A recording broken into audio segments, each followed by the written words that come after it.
नमस्कार, मी प्रवीण जोशी. मंडळी, आज पौष कृष्ण अष्टमी शके 1945 सादर करीत आहोत ठाणे वार्ता. ठळक घडामोडी. भाजप आमदार गणपत गायकवाड यांनी भर पोलीस ठाण्यात शिंदे गटाच्या माजी नगरसेवकावर झाडल्या गोळ्या. गायकवाड यांच्यासह हर्षल केणे, संदीप सरवणकर यांना अटक. मतदारांनी मतदार यादीतील आपल्या नावाची खात्री करावी असं करण्याचं जिल्हाधिकाऱ्यांचं आवाहन. आणि सार्वजनिक स्वच्छतेमध्ये बाधा आणणाऱ्या नागरिकांवर निर्बंधासाठी दंडात्मक कारवाई करण्याची सफाई कर्मचाऱ्यांची मागणी. या आणि इतर घडामोडी विस्तृतपणे पण काही क्षणातच. आमच्या फेसबुक पेज, यूट्यूब चॅनल आणि संकेतस्थळाला सबस्क्राईब करायला मात्र विसरू नका. आपण पाहत आहात श्री स्थानक वाहिनी, ठाणे जिल्ह्याचं मुख्य व्यासपीठ. आणि आता पहा श्री स्थानक वाहिनीवर आता सकाळी 9:15 पासून रात्री 9:15 पर्यंत ठाणे वार्ता, ठाण्यातील पहिलं दृकश्राव्य माध्यम. ठाणे वार्ता आणि श्री स्थानक वाहिनीचं लाईव्ह स्ट्रीमिंग ठाणेवार्ता.com वरील लाईव्ह स्ट्रीमवर क्लिक करा आणि अगदी मोबाईलवरही ठाणे वार्ता श्री स्थानक वाहिनीचा आनंद लुटा. यासाठी आमचं ॲप डाउनलोड करा. ठाणे वार्ता पहा श्री स्थानक वाहिनीवर आता सकाळी 9:15 पासून रात्री 9:15 पर्यंत ठाणे वार्ता, ठाण्यातील पहिलं दृकश्राव्य माध्यम. आपण पाहत आहात श्री स्थानक वाहिनी, ठाणे जिल्ह्याचं मुख्य व्यासपीठ. कल्याण पूर्वेत भाजप आणि शिंदे गट यांच्यात गेल्या अनेक दिवसांपासून सुरू असलेल्या शीतयुद्धाचा मोठा फुगा आज थेट पोलीस ठाण्यातच फुटला. भाजप आमदार गणपत गायकवाड यांनी भर पोलीस ठाण्यात शिंदे गटाच्या माजी नगरसेवकावर गोळ्या झाडल्या. आपण आत्मसंरक्षणासाठी गोळ्या झाडल्याचं गणपत गायकवाड यांचं म्हणणं आहे. या गोळीबारात शिंदे गटाचे महेश गायकवाड आणि राहुल पाटील हे जखमी झाले असून कल्याण डोंबिवली शहरात पुन्हा एकदा राजकीय राडा बघायला मिळतोय. हा राडा इतका भयानक आहे की ज्याची कधी कल्पना देखील करू शकणार नाही. चक्क पोलीस ठाण्यातच गोळीबाराची घटना घडली. विशेष म्हणजे हा गोळीबार गुन्हेगारांकडून नव्हे तर राजकीय नेत्यांकडून करण्यात आला. त्यामुळे अनेकांच्या भोया उंचावल्या. उल्हासनगरच्या हिल लाईन पोलीस ठाण्यात हा सगळा प्रकार घडला आहे. गोळीबाराच्या या घटनेमुळे शहरात एकच खळबळ उडाली. भाजप आमदार गणपत गायकवाड यांच्याकडून हा गोळीबार करण्यात आल्याची माहिती समोर आली. या घटनेनंतर आता शहरातील पोलीस देखील सतर्क झाले असून या घटनेत शिंदे गटाचे 2 तरुण नेते जखमी झाले. शिवसेना शिंदे गटाचे माजी नगरसेवक महेश गायकवाड या घटनेत जखमी झाले असून त्यांना तातडीनं उल्हासनगरच्या मीरा हॉस्पिटलमध्ये दाखल करण्यात आलं होतं. तिथं प्राथमिक उपचार केल्यानंतर त्यांना ठाण्याच्या ज्युपिटर हॉस्पिटलमध्ये हलवण्यात आलं आहे. गणपत गायकवाड आणि महेश गायकवाड हे वेगवेगळे सामाजिक कार्यक्रम राबवण्यात अग्रेसर असतात. तसं असलं तरी त्यांच्यात सातत्यानं राजकीय शीतयुद्ध रंगलेलं बघायला मिळतं. याच शीतयुद्धाचा मोठा फुगा उल्हासनगरच्या हिल लाईन पोलीस ठाण्यात फुटलेला बघायला मिळाला. गेल्या 2 ते 3 दिवसापूर्वी उल्हासनगर हद्दीतील द्वारली गावात जागेच्या वादावरून शिंदे गटातील कार्यकर्ते आणि आमदारांमध्ये वाद झाला होता. त्या जागेवर बांधण्यात आलेली भिंत पुन्हा शिंदे गटाकडून पाडण्यात आली. त्यामुळं हा वाद पोलीस ठाण्यात पोहोचला. या वादादरम्यान आमदार गणपत गायकवाड, शिवसेना शहर प्रमुख महेश आणि त्याचा सहकारी राहुल पाटील हे पोलिसांसमोर आपलं मत मांडत होते. यावेळी दोन्ही गटात वाद होऊन गोळीबार झाला. या प्रकरणी पोलिसांनी आमदार गणपत गायकवाड यांच्यासह हर्षल केणे आणि संदीप सरवणकर यांना अटक केली. हा हल्ला हेतुपूर्वक झाला असल्याचं वरिष्ठ पोलीस अधिकाऱ्यांनी सांगितलं. आता उल्हासनगर गोळीबार प्रकरणामुळे कोणताही अनुचित प्रकार घडू नये यासाठी भाजप आमदार गणपत गायकवाड यांचं घर आणि कार्यालयासमोर मोठा पोलीस बंदोबस्त तैनात करण्यात आला आहे. तर कल्याण पूर्व शिवसेना शहर प्रमुख महेश गायकवाड यांच्या देखील जनसंपर्क कार्यालयाबाहेर पोलीस बंदोबस्त तैनात करण्यात आला आहे. मुख्यमंत्री एकनाथ शिंदे यांनी महेश गायकवाड यांच्या प्रकृतीची विचारपूस केली. मुख्यमंत्री एकनाथ शिंदे यांनी ठाण्यातील ज्युपिटर हॉस्पिटलमध्ये जाऊन कल्याण पूर्व विभागातील माजी नगरसेवक महेश गायकवाड यांच्या प्रकृतीची विचारपूस केली. यावेळी काल घडलेल्या घटनेची त्यांनी पोलिसांकडून सविस्तर माहिती जाणून घेतली. तसंच गायकवाड यांच्यावर सुरू असलेल्या उपचारांबद्दल डॉक्टरांशी चर्चाही केली. जखमी महेश गायकवाड यांच्यावर काल रात्री शस्त्रक्रिया करण्यात आली. सध्या ते ICCU मध्ये असून त्यांची प्रकृती नाजूक असल्याचं डॉक्टरांकडून सांगण्यात आलं। दुसरे जखमी राहुल पाटील यांच्यावर देखील शस्त्रक्रिया करण्यात आली असून ते देखील ICCU मध्ये असले तरी त्यांची प्रकृती स्थिर असल्याचं डॉक्टरांकडून सांगण्यात आलं। ठाणे शहर दिवसागणिक स्वच्छतेची मानकं पूर्ण करत असली तर यासाठी अनेक उपाययोजना सातत्यानं राबवण्यात येत आहेत, पण अजून देखील काही नागरिक बेशिस्तपणे वागतात। अनेकदा महानगरपालिका कर्मचारी सकाळी कचरा नेण्यासाठी घरी जातात तेव्हा ते दारही उघडत नाहीत आणि त्यानंतर सार्वजनिक ठिकाणी कचरा टाकला जातो। अशा नागरिकांना शिस्त लावण्यासाठी महानगरपालिकेनं कचरा टाकणाऱ्यांवर दंडात्मक कारवाई करावी अशी मागणी ठाणे महानगरपालिकेच्या सफाई कर्मचाऱ्यांनी आयुक्त अभिजित बांगर यांच्याकडे केली आहे। आपलं ठाणे शहर सर्वांगानं बदलत असून स्वच्छतेत देखील आपलं शहर सर्वोच्च स्थानी राहील यासाठी आम्ही निश्चितच प्रयत्न करीत आहोत असा विश्वास देखील सफाई कर्मचाऱ्यांनी आयुक्तांना दिला। सफाई कर्मचारी आपल्या कर्तव्याचा भाग म्हणून शहर स्वच्छ ठेवण्यासाठी जबाबदार आहेत। आयुक्त अभिजित बांगर यांनी सुरू केलेल्या माझ्या नजरेतून बदलते ठाणे या उपक्रमाचं 5वं सत्र ठाणे महानगरपालिकेच्या सफाई कर्मचाऱ्यांसमवेत पार पडलं। यात शहराच्या विविध भागात काम करणाऱ्या सफाई कर्मचाऱ्यांचा सहभाग होता। ठाणे शहर बदलत आहे। शहरातील सर्वच भागात सफाई कर्मचारी स्वच्छता करीत असतात, पण काही नागरिक हे सफाई झाल्यावर पुन्हा एकदा रस्ते, गटार, नाले, सार्वजनिक ठिकाणी कचरा टाकतात। यावर महानगरपालिकेनं दंड आकारून त्यांना रीतसर पावती दिली तर नागरिक रस्त्यावर कचरा टाकणं निश्चितच बंद करतील। तसंच प्रत्येक ठिकाणी दंडात्मक कारवाईचे फलक लावावेत अशी सूचना महिला सफाई कर्मचारी संगीता अडसुळे यांनी केली। तसंच शहरात विविध ठिकाणी उभ्या राहणाऱ्या घंटागाड्यांना वेळ वाढवून द्यावा। त्याचप्रमाणे शहरातील विविध ठिकाणी रस्त्यांवर कचरा टाकण्यासाठी स्टीलच्या 2 टाक्या लावण्यात आल्या आहेत।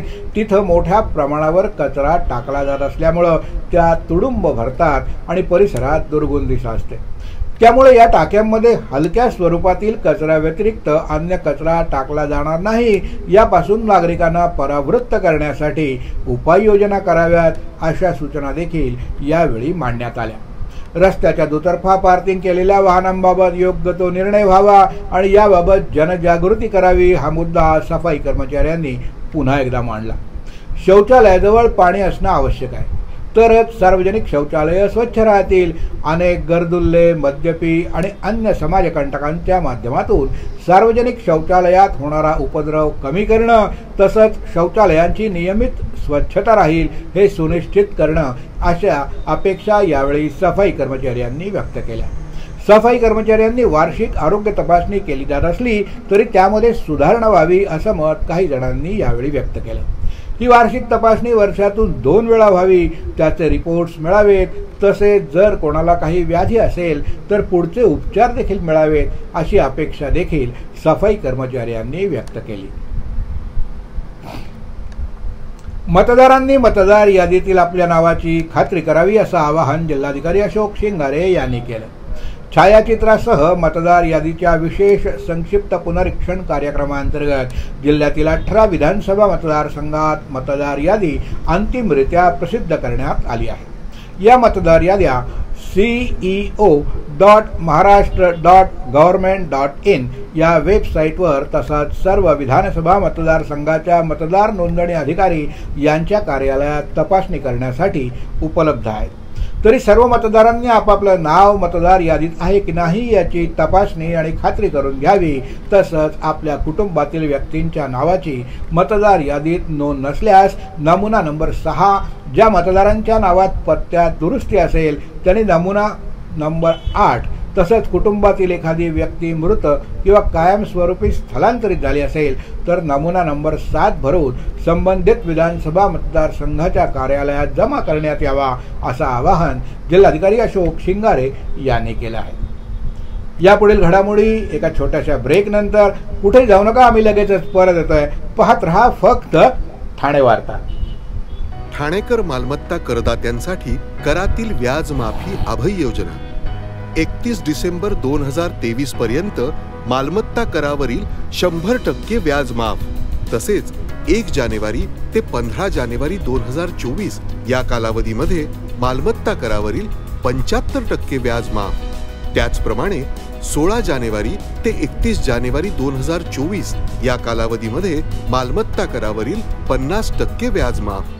तरी सदर व्याज माफीच्या अभय योजनेचा ठाणेकर करदात्यांनी लाभ घ्यावा. महानगरपालिकेच्या कोणत्याही संकलन केंद्रावर कर भरण्याची सोय आहे.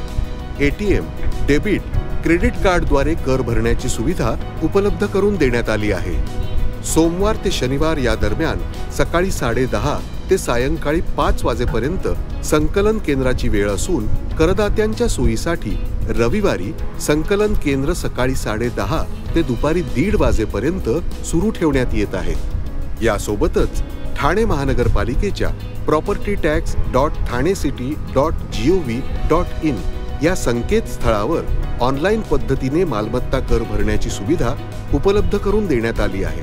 तसेच गुगल पे, फोन पे, पेटीएम आणि भीम ॲपद्वारे आपला कर सुलभतेने जमा करू शकता. ठाणे महापालिका क्षेत्रातील सर्व करदात्यांना विनंती आहे की आपण या व्याज माफी अभय योजनेचा जरूर लाभ घ्या आणि आपला मालमत्ता कर लवकरात लवकर महापालिकेमध्ये जमा करून महापालिकेस सहकार्य करा. ब्रेक नंतर आपलं पुन्हा एकदा स्वागत. कल्याण लाल चौकी परिसरात एसटी चालकाचं नियंत्रण सुटल्यामुळे अपघात होऊन 4 ते 5 दुचाक्यांचं नुकसान झालंय.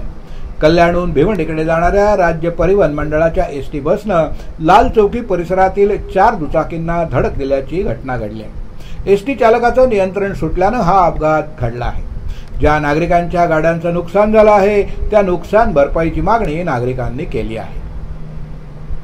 शासन आपल्या दारी या अभियानांतर्गत ठाणे जिल्ह्यात जानेवारी अखेर पात्र बांधकाम कामगारांना बांधकाम मंडळामार्फत 7,395 अत्यावश्यक संच आणि 7,395 सुरक्षा संच वाटप करण्यात आले असून 5,643 कामगारांची विनामूल्य आरोग्य तपासणी करण्यात आली आहे.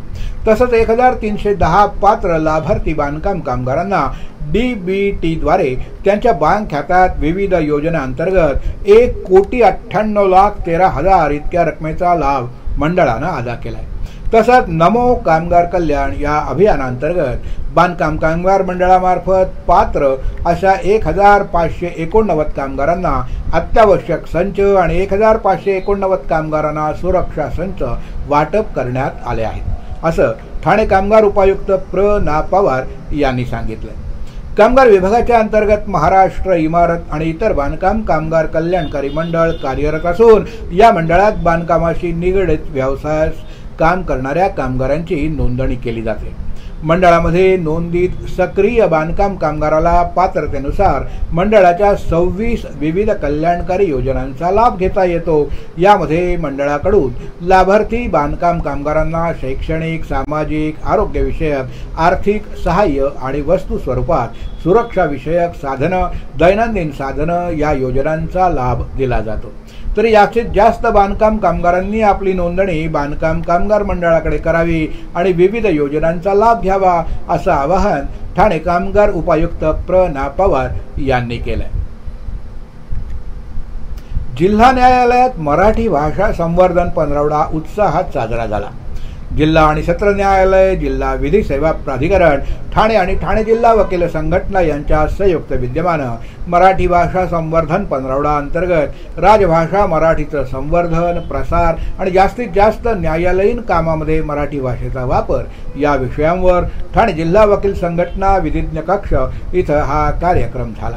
या कार्यक्रमात प्रमुख मार्गदर्शक वक्ते म्हणून ॲडव्होकेट गजानन चव्हाण, ज्येष्ठ विधिज्ञ तथा माजी अध्यक्ष bar council of Maharashtra and Goa यांनी उपस्थितांना न्यायालयीन कामकाजात मराठी भाषेचा वापर करणं, इंग्रजी भाषेऐवजी मराठी भाषेत काम करत असताना येणाऱ्या अडचणी तसंच नित्य व्यवहारात चालणारे इंग्रजी शब्दाऐवजी मराठी भाषेचा वापर करण्याचं आवाहन करून उपस्थितांना मोलाचं मार्गदर्शन केलं.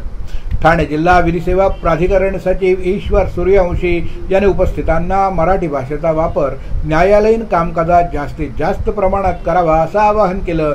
ठाणे जिल्हा वकील संघटना अध्यक्ष ॲडव्होकेट प्रशांत कदम यांनी उपस्थितांना मराठी भाषेतील माधुर्य स्पष्ट करून सांगितलं आणि मातृभाषा ज्ञानभाषा म्हणून पुढे आली तर तिचं संवर्धन नक्कीच होईल असा विश्वास व्यक्त केला. उपस्थित मान्यवर आणि उपस्थित वकील, पदाधिकारी, वकील कर्मचारी यांचे आभार मानले. मनसे अध्यक्ष राज ठाकरे हे काल नाशिक दौरा आटपून मुंबईच्या दिशेने जात असताना ठाणे टोल नाक्यावर गाड्यांच्या लांबच लांब रांगा लागल्या होत्या. यावेळी राज ठाकरे देखील ट्रॅफिकमध्ये अडकले. लोकांची होत असलेली गैरसोय बघून संतप्त झालेल्या राज ठाकरे यांनी स्वतः गाडीतून उतरून टोल नाक्यावर गेले. अडकलेल्या लोकांना रस्ता मोकळा करून दिला. राज ठाकरे यांनी 7 जानेवारी रोजी अशाच प्रकारे खालापूर टोल नाक्यावर देखील वाहतूक कोंडी सोडवली होती. अखिल भारतीय नाट्य संमेलनाचा 100वा कार्यक्रम आटपून मुंबईकडे येत असताना राज ठाकरेंनी टोल नाक्याच्या गर्दीत अडकलेली रुग्णवाहिका बाहेर काढण्यासाठी थेट टोल नाक्यावर धडक दिली आणि सर्व वाहनांना रस्ता मोकळा करून दिला. अशाच घटनेची पुनरावृत्ती पुन्हा एकदा ठाणे मुलुंड टोल नाक्यावर बघायला मिळाली. राज ठाकरे स्वतः गाडीतून टोल नाक्यावर खाली उतरले आणि त्यांनी वाहतूक कोंडीत अडकलेल्या वाहनांना वाट मोकळी करून दिली. त्यानंतर त्याने ठाकरी शैलीत टोल नाक्याच्या चालकांना दम दिला. सर्वंकष स्वच्छता मोहीम आज ठाणे महानगरपालिकेच्या उथळसर प्रभाग समिती कार्यक्षेत्रात राबवण्यात आली. या मोहिमेत रस्ते सफाई बरोबरच या परिसरात असलेल्या नाल्यांमधील गाळ काढण्यात आला. नाले सफाई ही फक्त पावसाळ्यापूर्वी न करता आतापासूनच नियमित नाल्यातील गाळ काढल्यास पावसाळ्याच्या अगोदर बहुतांश नाले सफाई पूर्ण होईल असा विश्वास आयुक्त अभिजित बांगर यांनी यावेळी व्यक्त केला. उथळसर प्रभाग समिती अंतर्गत येणाऱ्या पाचपाखडी इथल्या ठाणे महानगरपालिका भवन इथून स्वच्छता मोहिमेला प्रारंभ झाला. सर्वप्रथम रस्ते झाडून स्वच्छ करणं, त्यानंतर दुभाजक, फुटपाथ हे स्क्रबरच्या साहाय्यानं घासून त्यानंतर पाण्यानं रस्ते स्वच्छ करण्यात आले. सर्वंकष स्वच्छता मोहिमेत शहरातील रस्त्यांची सफाई जरी होत असली तरी परिसरातील नाल्यांमध्ये अडकलेला गाळ काढणं हे देखील तितकंच महत्त्वाचं असून आज वंदना एसटी डेपो शेजारील आंबेडकर रोड, आनंद पार्क नाका, ऋतू पार्क इथल्या नाल्यातील गाळ काढण्यात आला. तसंच चेंबर्सची झाकणं उघडून चेंबरमध्ये अडकलेले प्लास्टिक, तत्सम कचरा देखील काढण्यात आला.